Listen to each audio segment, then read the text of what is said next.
नमस्कार। World news में आज अमेरिका और ईरान के बीच चल रही जंग किसी नतीजे पर पहुंचे बिना ही रुक गई है। अमेरिका ने अचानक से अपने हमले रोक दिए हैं, जिसके बाद इसे लेकर कई सवाल उठ रहे हैं।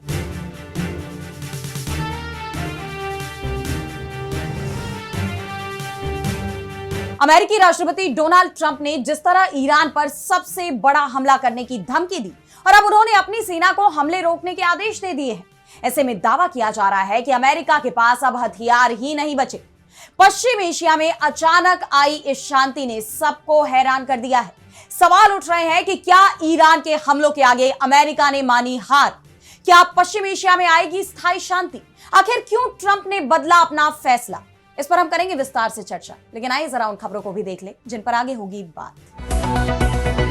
तेज होती जा रही रूस और यूक्रेन की जंग। यूक्रेन के रूसी कब्जे वाले हिस्से में एक हॉलिडे कैंप पर हुआ हमला, 12 की मौत। जंग में उत्तर कोरियाई सैनिकों की भी हो सकती है एंट्री। अमेरिका का तुर्की को कड़ा संदेश, कहा जब तक रूसी S-400 रहेगा तब तक नहीं मिलेंगे F-35 लड़ाकू विमान। तुर्की के हथियार उद्योग पर काटसा कानून के तहत लगाया गया है प्रतिबंध। पीओके में पाकिस्तान के खिलाफ आर पार की लड़ाई। प्रदर्शनकारियों ने ऐतिहासिक मुजफ्फराबाद लॉन्ग मार्च का किया ऐलान, हजारों लोगों के शामिल होने की उम्मीद।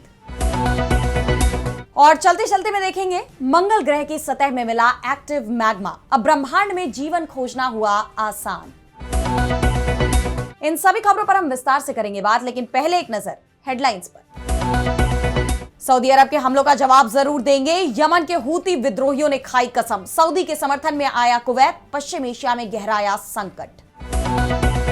पाकिस्तान के खैबर पख्तूनख्वा में फिर हुआ जोरदार धमाका, 2 लोगों की मौत। जांच में जुटी पुलिस। पिछले कुछ सालों से लगातार अशांति का सामना कर रहा ये प्रांत।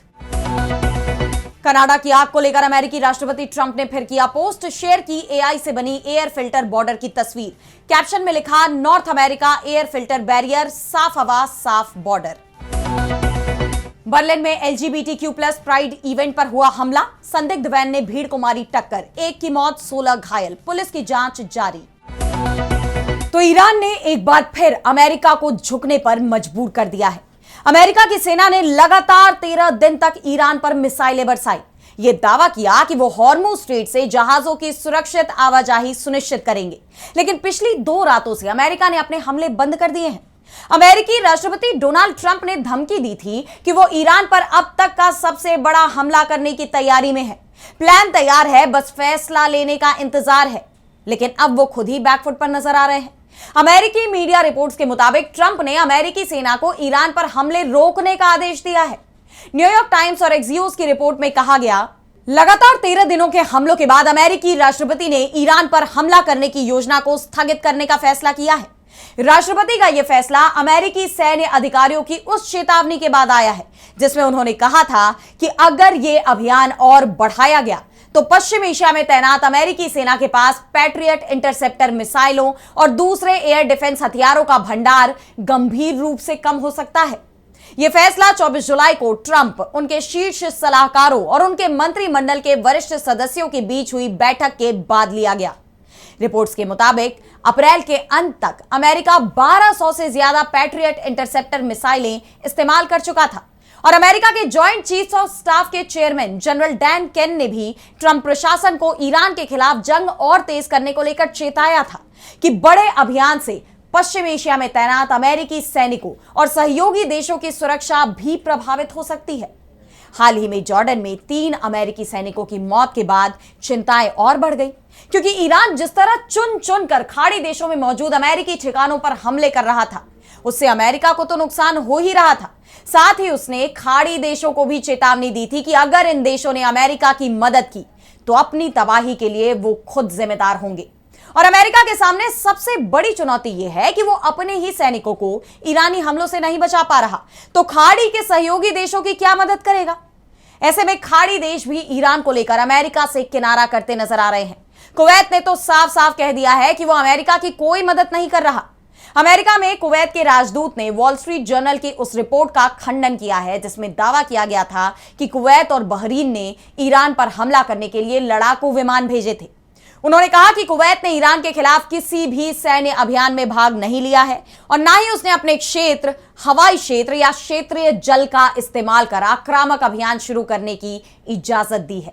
यानी खाड़ी देशों ने अमेरिका का साथ देने से साफ इनकार कर दिया है। लेकिन अब इस जंग में यूक्रेन की एंट्री हो गई है। यूक्रेन ने कैस्पियन सागर में ईरान के जहाज पर हमला किया है।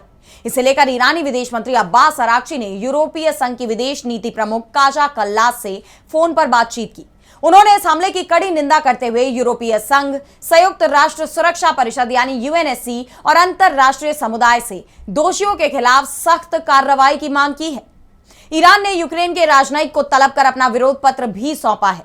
वहीं यूक्रेन के राष्ट्रपति वोलोदिमीर ज़ेलेंस्की का कहना है कि रूस ईरान को सैटेलाइट से मिली जानकारी यानी इंटेलिजेंस दे रहा था, जिसके आधार पर खाड़ी देशों में ईरान अमेरिकी सैन्य ठिकानों को निशाना बना रहा है। जुलाई की शुरुआत से हमने खाड़ी देशों और वहां मौजूद अमेरिकी सैन्य ठिकानों पर रूस की सक्रिय सैटेलाइट निगरानी देखी है। इन जगहों की रूसी सैटेलाइट तस्वीरों और ईरान के हमलों के बीच एक स्पष्ट संबंध है। हमले से पहले, उनकी तैयारी के दौरान और हमले के बाद हुए नुकसान का आकलन करने के लिए भी सिर्फ 19 और 20 जुलाई को 4 एयरबेस रूसी सैटेलाइट की निगरानी के दायरे में आए, जिनमें 2 बहरीन में, 1 जॉर्डन में और 1 कुवैत में था। मकसद साफ है। तो रूस के खिलाफ और अमेरिका की मदद के लिए यूक्रेन ने ईरानी जहाज को निशाना बनाया है। लेकिन इस घटनाक्रम के बाद सवाल ये उठ रहे हैं कि क्या ईरान की तरफ से अब यूक्रेन पर भी जवाबी हमले किए जाएंगे? क्योंकि अगर ऐसा होता है तो ये 2 अलग अलग क्षेत्रों में चल रहे संघर्षों के बीच एक खतरनाक मोड़ होगा। बहरहाल कोशिशें तो यही चल रही हैं कि कैसे भी अमेरिका और ईरान को दोबारा समझौते की तरफ भेजा जाए। पश्चिम एशिया की इस जंग ने पूरी दुनिया को ही चिंता में डाल दिया है। और अब बढ़ते हैं अगली खबर की तरफ, जहां हम बात करेंगे रूस यूक्रेन जंग की। तो यूक्रेन को रूस के खिलाफ जंग लड़ते लगभग 5 साल का वक्त पूरा होने वाला है। इस दौरान रूसी हमलों में उसे काफी नुकसान भी उठाना पड़ा। बड़ी संख्या में यूक्रेनी सैनिकों की मौत से लेकर कई इलाकों पर रूस के कब्जे तक यूक्रेन के लिए ये जंग बड़े नुकसान का सौदा रही है। लेकिन अब भी इस जंग के खत्म होने के आसार नजर नहीं आ रहे, क्योंकि ना तो यूक्रेन पीछे हटने को तैयार है और ना ही रूस। और अब एक बार फिर यूक्रेन की राजधानी कीव में रूसी हमलों से भयंकर तबाही मच गई। शहर के अलग अलग हिस्सों में आग लग गई। यूक्रेन की वायुसेना ने कहा कि रूसी सेना ने राजधानी को बैलिस्टिक मिसाइलों से निशाना बनाया। वहीं मेयर विताली क्लित्स्को ने बताया कि यूक्रेन की राजधानी कीव पर रविवार तड़के यानी 26 जुलाई की सुबह रूसी सेना ने हमला किया, जिसके बाद मलबा गिरने से कम 3 जिलों में आग लग गई। शहर के मध्य में स्थित एक बहुमंजिला अपार्टमेंट ब्लॉक की 7वीं और 8वीं मंजिल पर भी आग लग गई। यही नहीं, यूक्रेनी सेना की तरफ से भी रूस पर हमले किए गए हैं। रूस के कब्जे वाले यूक्रेन के जापोरोजिया क्षेत्र में एक हॉलिडे कैंप पर रात भर ड्रोन हमले हुए हैं। वहां से जो तस्वीरें और वीडियो सामने आए हैं, उनमें हॉलिडे कैंप में टूटी फूटी इमारतें, जली हुई कारें और स्विमिंग पूल के बगल में मलबे का ढेर दिखाई दे रहा है। रूसी अधिकारियों ने यूक्रेन पर जानबूझकर नागरिकों पर हमला करने का आरोप लगाया।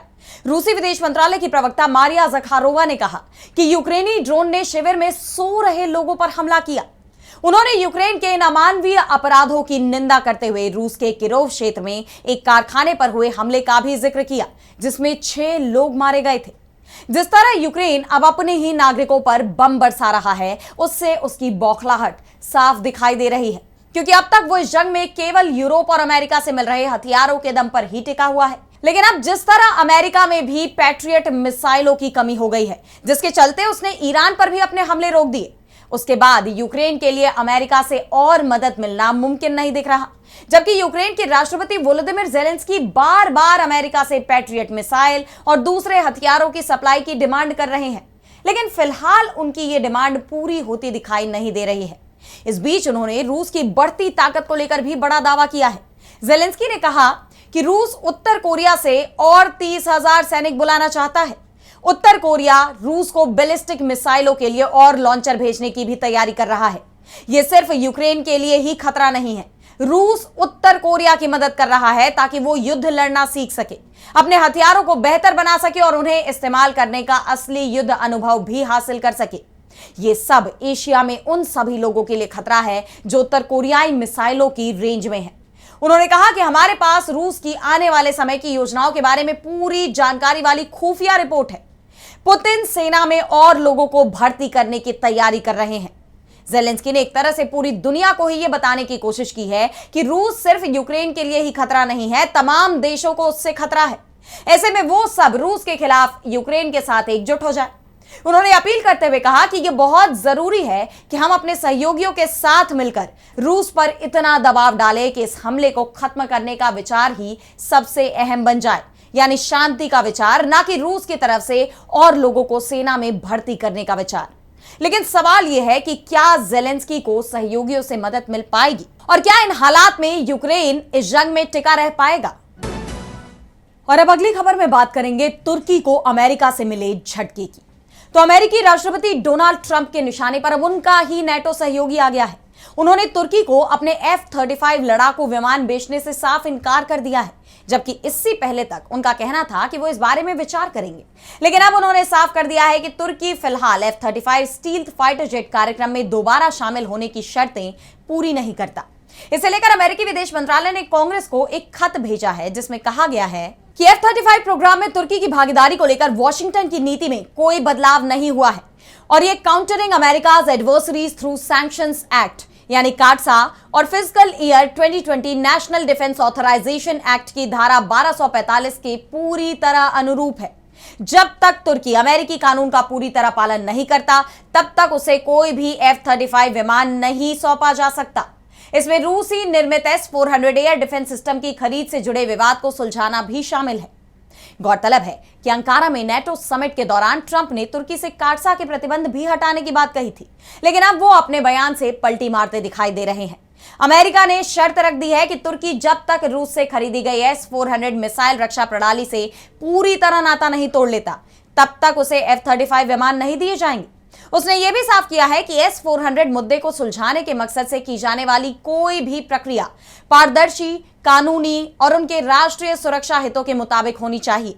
इसके साथ ही इस बात पर भी जोर दिया गया कि वॉशिंगटन आपसी हितों के मामलों पर तुर्की के साथ बातचीत जारी रखेगा, लेकिन जब तुर्की के काम अमेरिकी हितों को नुकसान पहुंचाएंगे तो उसे जवाबदेह भी ठहराया जाएगा। अमेरिका का यह रुख तुर्की के लिए एक बड़े झटके के तौर पर देखा जा रहा है, क्योंकि वो इस वक्त इजरायल, ग्रीस और साइप्रस के साथ गंभीर भू राजनीतिक विवाद में उलझा हुआ है। हालात इतने तनावपूर्ण बने हुए हैं कि कभी भी इस क्षेत्र में भी सैन्य टकराव देखने को मिल सकता है। ऐसे में तुर्की के लिए अपना डिफेंस मजबूत करना बेहद जरूरी हो गया है और जिस तरह इजरायल और अमेरिका की दोस्ती बढ़ती जा रही है, ऐसे में तुर्की के लिए चुनौतियां भी बढ़ती जा रही हैं। कहा तो यह जा रहा है कि तुर्की पर ट्रंप के अपने फैसले से पलटने की वजह इजरायल ही है, क्योंकि अंकारा के नेटो समिट के तुरंत बाद ही इजरायल के प्रधानमंत्री बेन्यामिन नेतन्याहू ने इस संभावित सौदे का विरोध किया था। अमेरिकी मीडिया CNN को दिए एक इंटरव्यू में नेतन्याहू ने चेतावनी दी थी कि अमेरिका के सबसे उन्नत लड़ाकू विमान की बिक्री तुर्की को अमेरिका का मित्र राष्ट्र नहीं बना देती। ऐसे में अब सबकी नजरें तुर्की पर टिकी हुई हैं कि वो अमेरिका के इस बदले हुए रुख पर क्या जवाब देता है। और अब अगली खबर में बात करेंगे पीओके में मचे भारी बवाल की। तो पाकिस्तान के कब्जे वाले कश्मीर यानी पीओके में करीब 1 महीने से बड़ा आंदोलन छिड़ा हुआ है, जो कम होने का नाम ही नहीं ले रहा। इस वक्त पीओके में लोग यहां की हुकूमत से ही आजादी चाहते हैं और अपनी इस मांग के लिए सड़कों पर उतर गए हैं। इसे इतिहास का सबसे बड़ा विरोध प्रदर्शन माना जा रहा है, जो एक बड़े आंदोलन का रूप ले चुका है। यह आंदोलन दिन प्रतिदिन तेज होता जा रहा है और अब पीओके में पाकिस्तान के खिलाफ आर पार की लड़ाई का ऐलान कर दिया गया है। प्रदर्शनकारियों ने ऐतिहासिक मुजफ्फराबाद लॉन्ग मार्च का ऐलान किया है। आंदोलन की अगुवाई कर रही जॉइंट अवामी एक्शन कमेटी यानी JAAC ने 26 और 27 जुलाई को 2 दिन के बड़े प्रदर्शन का ऐलान किया है। इस आंदोलन का मकसद मुजफ्फराबाद तक एक ऐतिहासिक मार्च निकालना है और इस मार्च को सफल बनाने के लिए लोगों की तरफ से कई बड़े कदम भी उठाए जा रहे हैं। उनसे अपील की जा रही है कि वे आंदोलन में हिस्सा लें और अपनी मांगों को शांतिपूर्ण तरीके से सरकार के सामने रखें। इस मार्च को लेकर जाने माने मानवाधिकार कार्यकर्ता उमर नजीर कश्मीरी और वकील ख्वाजा मेहरान ने स्थानीय लोगों से एकजुट होने की अपील की है। इसके साथ ही आंदोलनकारी नेताओं ने अलग अलग क्षेत्र में पूरी तरह शटडाउन की भी अपील की है। JAC के नेताओं का कहना है कि उनका विरोध प्रदर्शन अहिंसक होगा, क्योंकि नाराजगी सुरक्षा कर्मियों से नहीं बल्कि इस्लामाबाद के थोपे गए प्रशासनिक ढांचे से है। हालांकि इससे पहले जो आंदोलन हुए थे उसमें पाकिस्तानी सुरक्षा बलों ने बल प्रयोग किया था और उस रिकॉर्ड को देखते हुए एक बार फिर हिंसा की आशंका जताई जा रही है। वहीं इस बार आंदोलन के लिए नई योजना भी तैयार की गई है, जिसमें अलग अलग इलाकों में धरनों को रोक दिया गया है ताकि कार्यकर्ता बड़े प्रदर्शन के लिए जमा हो सके। प्रदर्शनकारियों के प्लान के मुताबिक 27 जुलाई को दोपहर की नमाज के बाद सभी प्रदर्शनकारी एक साथ मुजफ्फराबाद की तरफ मार्च शुरू करेंगे। गौरतलब है कि पिछले कई महीनों से बढ़ती महंगाई, बिजली के ऊंचे बिल और लोगों के अधिकारों से जुड़े मुद्दों को लेकर पीओके में लोगों का गुस्सा भड़का हुआ है और वो सड़कों पर आकर पाकिस्तान की हुकूमत के खिलाफ प्रदर्शन कर रहे हैं। लेकिन अब ये प्रदर्शन एक आंदोलन में बदलता दिखाई दे रहा है, जिससे पाकिस्तान के पीएम शहबाज शरीफ और सेना chief field marshal Asim Munir की मुश्किलें बढ़ती जा रही हैं। और अब चलते चलते में बात करेंगे मंगल ग्रह यानी मार्स पर मिले एक ऐसे रहस्य की जिसने दुनिया भर के वैज्ञानिकों को हैरान कर दिया है। तो मंगल ग्रह को लेकर अब तक यही माना जाता था कि ये एक शांत और वीरान रेगिस्तान है, लेकिन नासा के इनसाइट मिशन ने इस सोच को बदल कर रख दिया है। इस लाल ग्रह के केंद्र में मिले गहरे भूकंप के झटकों ने एक बहुत बड़े राज से पर्दा उठा दिया है। वैज्ञानिकों के मंगल की सतह के नीचे एक विशाल और बेहद प्राचीन मैग्मा सिस्टम के पक्के सबूत मिले हैं। इससे पहले तो यही माना जाता था कि बिना टेक्टोनिक प्लेट के ऐसा जटिल मैग्मा सिस्टम कभी भी नहीं बन सकता है, लेकिन मंगल ग्रह ने इस पुरानी थ्योरी को एकदम ही गलत साबित कर दिया है। साइंटिस्ट लंबे समय से यही मानते थे कि मंगल का सिस्टम धरती से बिल्कुल अलग है, लेकिन नासा के इनसाइट लैंडर ने लाल ग्रह से जो नया डेटा भेजा है वो बेहद ही हैरान करने वाला है। यह बताता है कि मंगल ग्रह लंबे समय तक चलने वाले मैग्मा सिस्टम के जरिए जटिल परत भी बना सकता है। इसका सीधा मतलब यह हुआ कि सिर्फ प्लेट का खिसकना ही नई परत बनाने का इकलौता रास्ता नहीं है। बिना प्लेट वाले गर्म और चट्टानी ग्रह पर भी इस तरह के विशाल सिस्टम बहुत आसानी से काम कर सकते हैं। हमारी धरती और मंगल ग्रह के बीच के इस बड़े अंतर का इस्तेमाल हमेशा से ग्रहों की बनावट समझने के लिए होता रहा है। इन ग्रहों के परत की सही तरीके से की गई स्टडी ये जानने में मदद करती है कि वहां जीवन मुमकिन है या नहीं। नासा के बेहद खास इनसाइट लैंडर को मंगल की सतह पर इसी राज को जानने के लिए भेजा गया था। 24 घंटे नजर रखने के बाद अब यह सामने आया है कि मार्स कोई डेड प्लैनेट नहीं है, बल्कि एक जीवित ग्रह है।